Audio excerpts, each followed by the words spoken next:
Welcome back. It's radio, or it's not radio. I'm so tired already tonight. FreedoniaCon 2026. We have the wonderful, talented Debbie from the Earthdawn team, and you're gonna tell us the history of Earthdawn Dragons. Yes, I am usually the editor for Earthdawn books, but I'm gonna go back in time and bring forward the. You are so much. Wait. Time out. You are so much more than just an editor. That is true. Was the head of editing, and is now taking on entire book projects. Just saying. Sorry. Okay. True.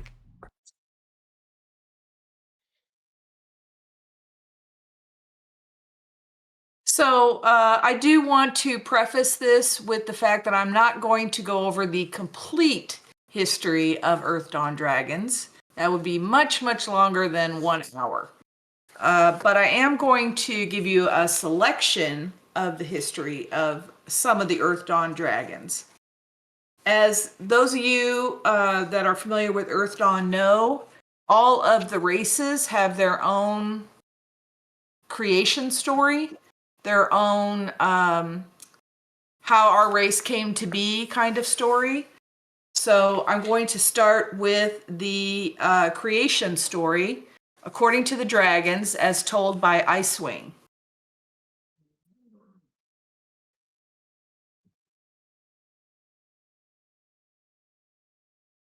Dragons were the first name givers. Indeed, the first creatures to understand the power of names. When we appeared long, long ago, we gave names to ourselves, separating us from the nameless and formless mass of the world. It was a very different world then, a world of darkness, pain, and suffering. Black clouds blotted out the sky, and the land was covered in foul mists, the waters dark and bubbling. It was into this world that the first named came. It was the age of the Dark One, the sole creature that lived in the world. Then it had no name as we know it. It simply was a creature of unimaginable foulness and corruption. The Dark One created spawn, called Horoi, in its image. Creatures of darkness and endless hunger that fought battles on the land, in the sea, and in the sky above the world for their master's amusement. The Dark One reveled in the slaughter, and the rivers were filled with the toxic ichor of the slain Horoi. In time, the Dark One gave rise to a Horoi that was not like all the others. It possessed a spark, a vital essence no other creature had. Instead of joining an endless battle, the Horoi fled to a distant part of the world the Dark One and its minions had not touched. There it named itself and became Night Slayer, the first named. Night Slayer stood on a rocky pinnacle overlooking a great ocean and was overcome with joy at the beauty of the world. 9 tears fell from its eye and became creatures where they splashed upon the earth. The first of those creatures was the first dragon, Dayheart, who proudly proclaimed her name. The others did not have names of their own, so Night Slayer gave them names. They became the progenitors of the young races, who even now lack the ability to name themselves and must be given names by the others. When the Dark One discovered what Night Slayer had done, it grew furious. It raged and brought forth armies of Horoi to kill Night Slayer and its new creations. But the first named stood strong against the onslaught. With the power of naming, it forced the Horoi and the Dark One to flee from the world into the depths of the netherworlds. The Dark One swore that day, "I will hunt your children for the rest of time. I will slay every last one of them, and my minions will feed on their pain and terror. But I will not give the mercy of death to your favorite, the dragon, the one you created in your image. As you betrayed me, the children of the dragon's line will betray you. I will corrupt them, twist their souls, and make them my own. Then I will return and reign over all the world. The Dark One fled, hurling a ball of fire at Nightslayer as it departed. The first named gathered its children under the protection of its mighty wings. There was a sound like 1,000 roars. The earth and sky trembled, and a great cloud filled the sky. When the rumbling stopped, Nightslayer's children lived, but the first named was no more. They gathered by its great head and mourned its passing, honoring the sacrifice of Nightslayer so that its children might live. Since that earliest time, all dragons are consumed by fire in death, echoing the sacrifice of the first named for us. In time, the children of Dayheart, the first dragon, grew many and strong. They learned the secrets of threads and patterns and gained wisdom in the ways of the world, far beyond that of the short-lived young races. They had the foundations for our civilizations that continues to this very day. And we wait for the return of the Dark One, the great hunter named Vergigorm. And that is the story, the creation story of the dragons.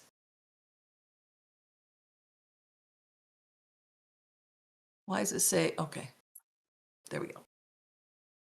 So skipping ahead to a little bit more recent history, before the Scourge, as the Scourge approached, the Therans attacked 3 Barsavian dragons to keep them from interfering with their sale of the rights of protection and passage to residents of Barsave. 2 of the dragons sharing information were killed, but Icewing's lair was empty when it was attacked. A dragon appeared over the island of Thera and retaliated against the Therans, killing those involved with or profiting from the attacks. The first governor of Barsave declared that Therans were to leave the dragons alone. Making enemies of dragons is not a good idea, because during the war against Thera, the Barsavian war against Thera, the great dragon Vastengus fought in the battle and was killed during the fall of Vivane, a stronghold of the Therans after the Scourge. At the end of the battle, dozens of dragons, including Icewing and Mountain Shadow, appeared in the sky over his body and performed an elaborate flight. Any name givers approaching were warned away by the Throlic infantry that formed a perimeter so that the dragon's body would be undisturbed. About 1 week later, Mountain Shadow burned the corpse to ash with his fire, and the dragons dispersed.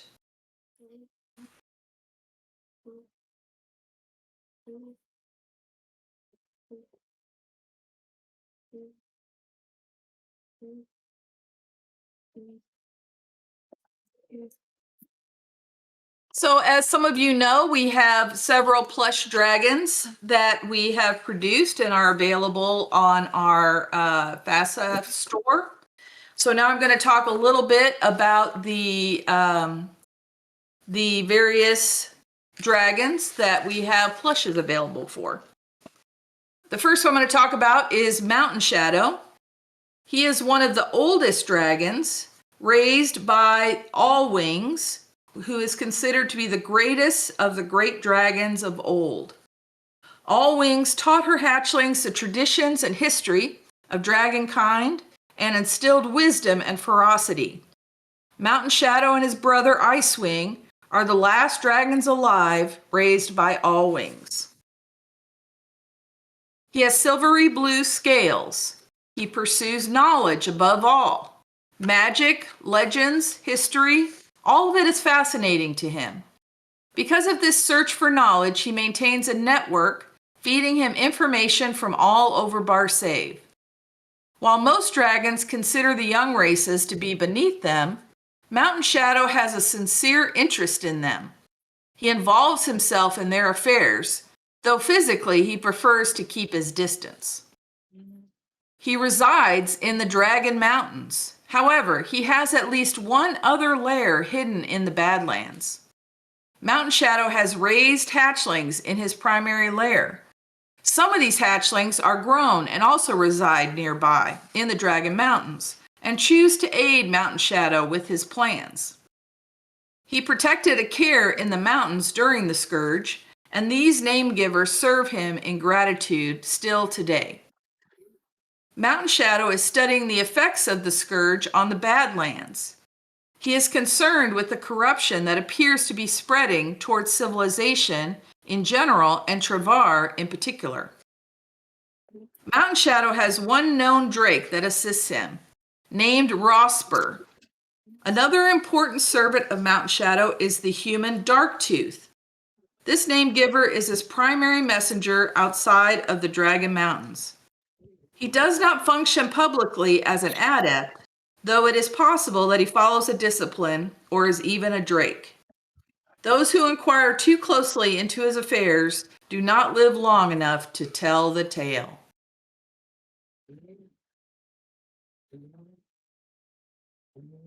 The next dragon is Alamaze.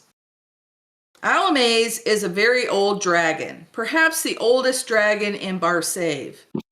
His color is golden and red. His eyes burn a bright yellow. He is very prideful and arrogant, even more than most dragons. He is not originally from Barsave, but from far to the north and west of Barsave, near Vasgothia, where his brother still lives. There was a conflict between Alamaze and his brother, and he was driven out of his homeland long, long ago. He and his brother hate each other and disagree on almost everything. Alamaze still burns with a fierce rivalry and seeks power to further his goals. It is unknown where Alamaze currently resides, since he lives in strict isolation, but he is heavily involved with Bloodwood. He named the wood Wormwood originally and convinced the Passion Jasperi to plant the seed that became Oakheart in the center of the Wormwood. The elves of the wood were his servants.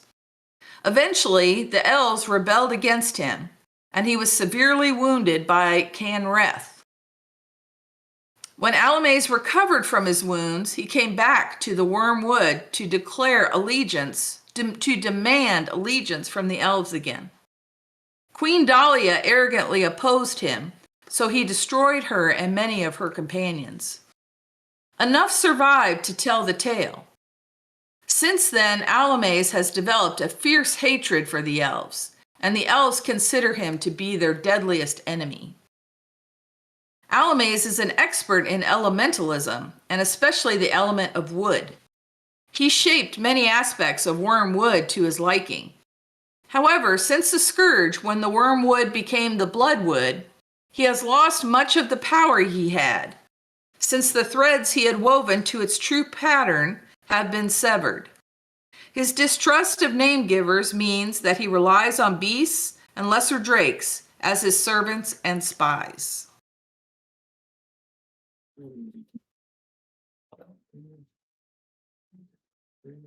Next is Usoon. Usoon lives in the Liage jungle, and he is fairly young compared to the other great dragons. He is a burnished green, like aged copper. Usoon's chosen profession is a warrior and a hunter, and he considers himself to be the ultimate predator of the dragons. Usoon strikes with flame and claw and shows no mercy. He has no use for words or diplomacy.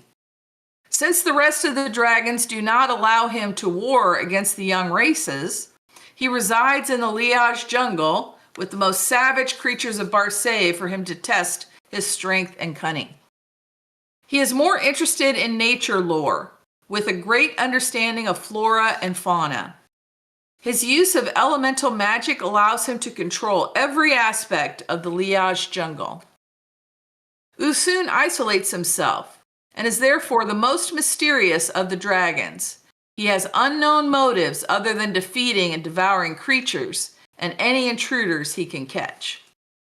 Usoon wholeheartedly believes that dragons should rightfully rule the world, and he would prefer to subjugate all of them or wipe them out. The next dragon is Charcoal Grin. Charcoal Grin is one of the younger dragons and is still an adult rather than a great dragon. She is supremely arrogant and well known to the many adventurers who have gone to Parlainth and Haven in search of treasure. She has sequestered herself there and claims the entire city as her domain.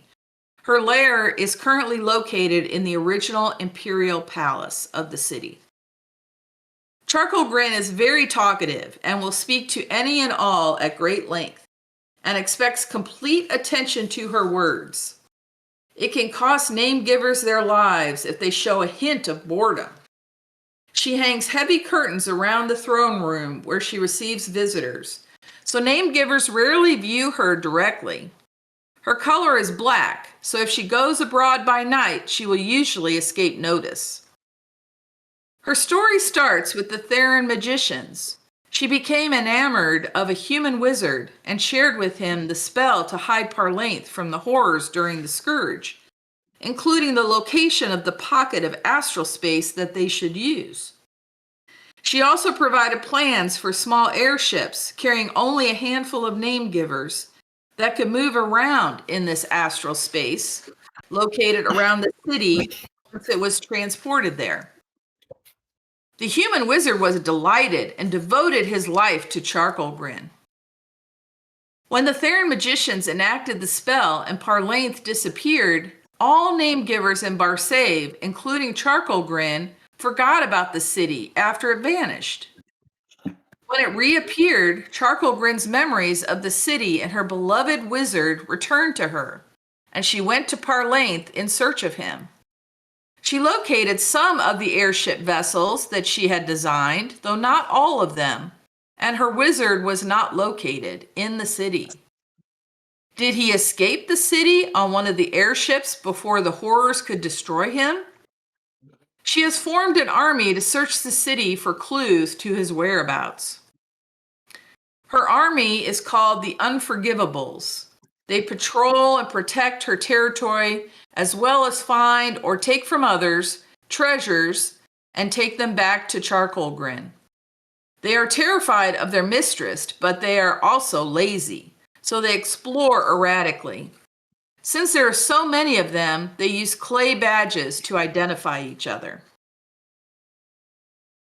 And we have one last dragon. This is a preview because this dragon has not yet been produced, but we have an example one to show you. This is Earthroot, who will debut later this year at Gen Con. Though he is a generation younger than Mountain Shadow and Icewing, he has lived long enough to gain considerable wisdom, mostly in his native land of Cathay, far to the east of Barsave. Rumor has it that Earthroot lost a battle with an ancient Cathayan dragon named White Lotus, which caused him to move to Barsave 300 years after the death of Allwings. Earthroot favors the dark and secret places of the earth and is almost never seen above ground. He is exceptionally large and serpentine, and his scales appear to glisten whether wet or dry. He shimmers in all colors of pearl white. Many who have seen him and lived to tell the tale are dazzled by his beauty and mesmerized by his gaze. Earthroot is intelligent enough to plan far into the future, not expecting results for centuries. His act of saving a small band of Tiskrang during the Scourge has resulted in an entire society of Tiskrang completely devoted to him and living in his domain deep under the Thrall Kingdom. The Pale Ones, as the Tiskrang are known, over time faded to a white color with a pale hint of green. They spend their entire lives under the ground, on and in underground lakes, serving Earthroot in perpetuity. From this one simple action, he gained a population of servants that are willing, grateful, and endlessly renewable, with compared to the complicated rites used to create drakes. Even Mountain Shadow was impressed by this feat.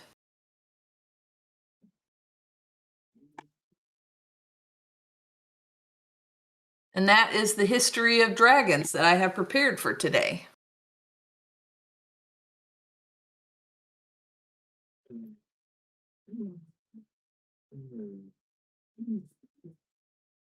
Thank you very much. That was excellent.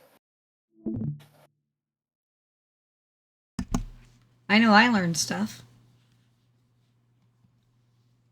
All right. Does anyone have questions?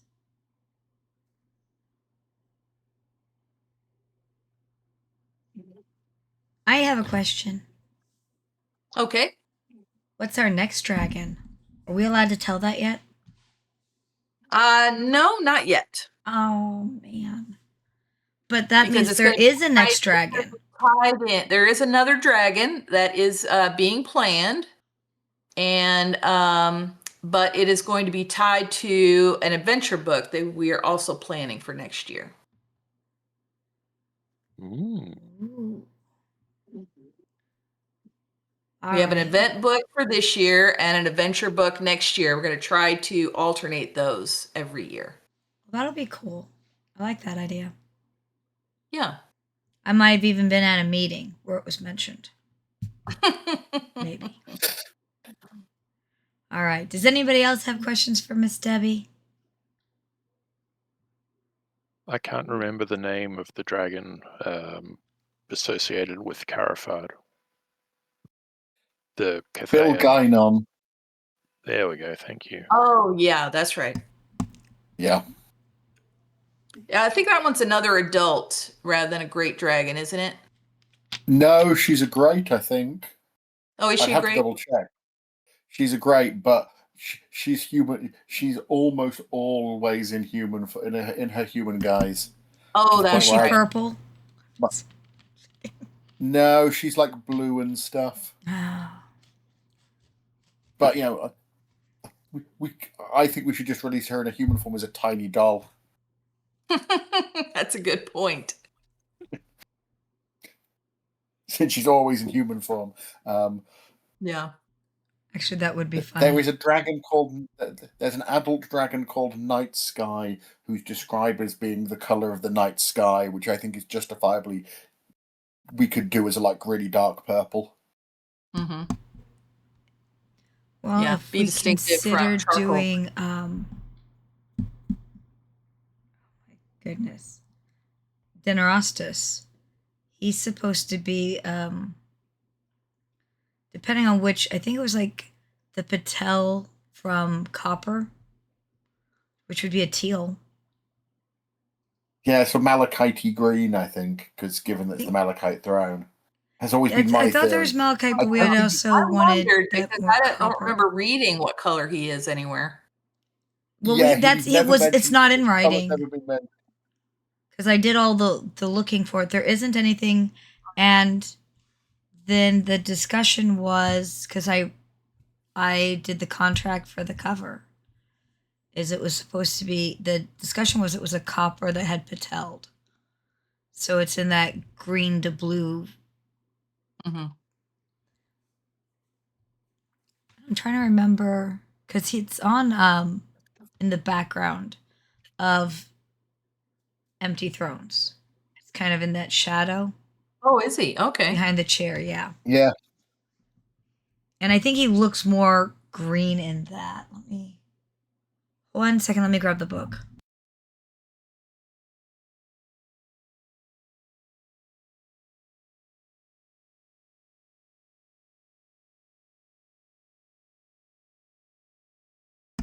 Yeah. So if you look, he's behind it, and I think that kind of golden is supposed to be more of a copper, and he's got kind of like a teal, which is the patelling. Sorry? He looks almost olive green. Yeah, but I think that's because of the lighting. Mm, Because I remember what we yeah. wrote for what we wanted.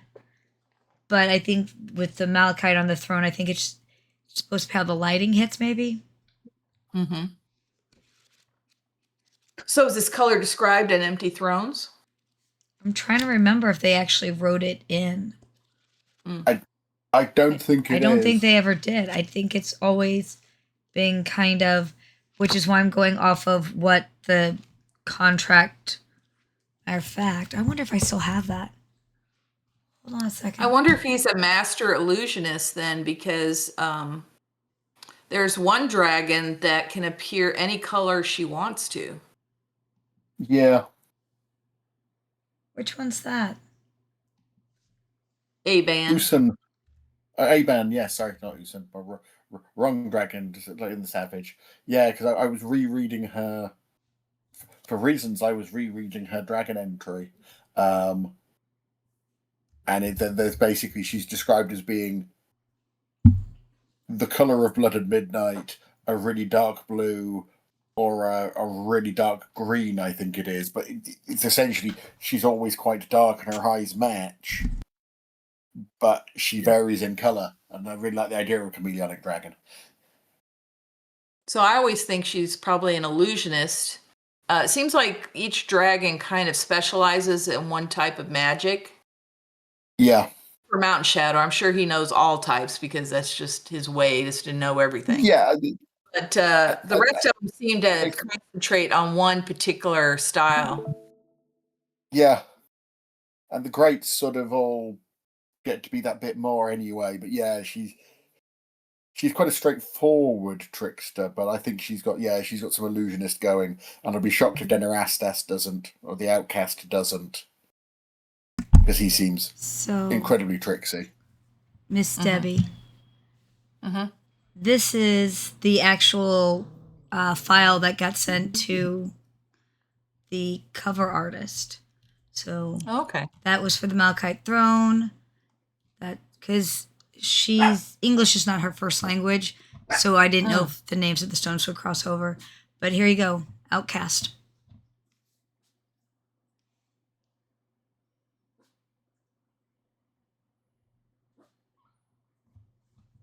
Okay. So this is why I know what color but I don't believe it appears in any of the books specifically. Okay. I think, but this is what we sent to the cover artist, who did, I think, a gorgeous job. Oh yeah, I didn't even notice there was a dragon on there. Yeah, it was supposed to be the hinting at, because he's of course the power behind the throne. Right. He's stays hidden for sure. All right. If there are no other questions for Debbie. Wait. Let's see.